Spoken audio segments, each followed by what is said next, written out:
Hey everybody, David here with Piano Technician Academy, and today we're going to be talking about the parts of a grand piano cabinet. And first off, we're going to start with the fallboard. Now the fallboard of a grand piano, and actually any piano, is usually going to have the name or the brand of the piano itself right there. Now some fallboards have a slow close, and others are like this one, in which case if you get to a certain point, it just kind of falls. Whereas a lot of the newer pianos today have an option where the fallboard can slowly close, which is a nice feature. Now the fallboard is held in place by both the cheek blocks, one on the left hand and the right hand side. And then below that right here, we have the key slip. Now moving upwards, right here we have what's called the music rack. And typically the music racks are able to move frontwards and back and will be completely removed at the time that the piano is being tuned. Now from there, what we have is the actual piano lid. Now the piano lid is typically in two parts, and they're joined right here with this hinge system. And they're held upwards in place by the lid prop.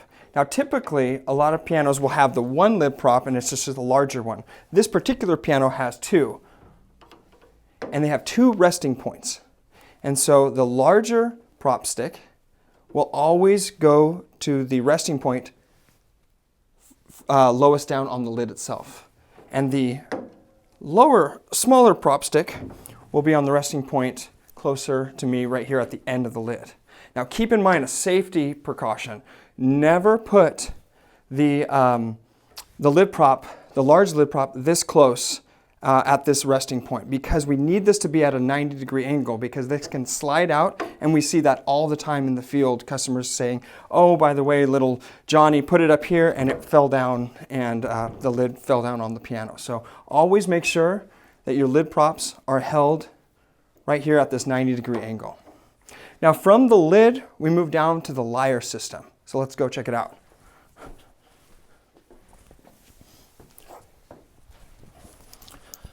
So this is the Lyre system, and right here we have the Lyre rods and the lyre and the three pedals.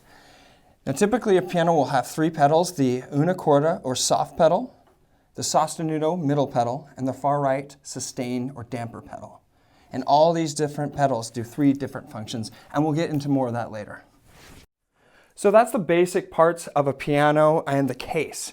Typically the cases are finished in either lacquer or polyester. A lot of the Asian-made pianos are finished in a polyester, ebony polish, and things of that nature. Typically historic pianos were a lacquer or water-based finish. But again, in today's, I guess, piano climate, most of the pianos are finished in polyester. So those are the main parts and components that make up the piano cabinet. And with that, let us know if you have any questions.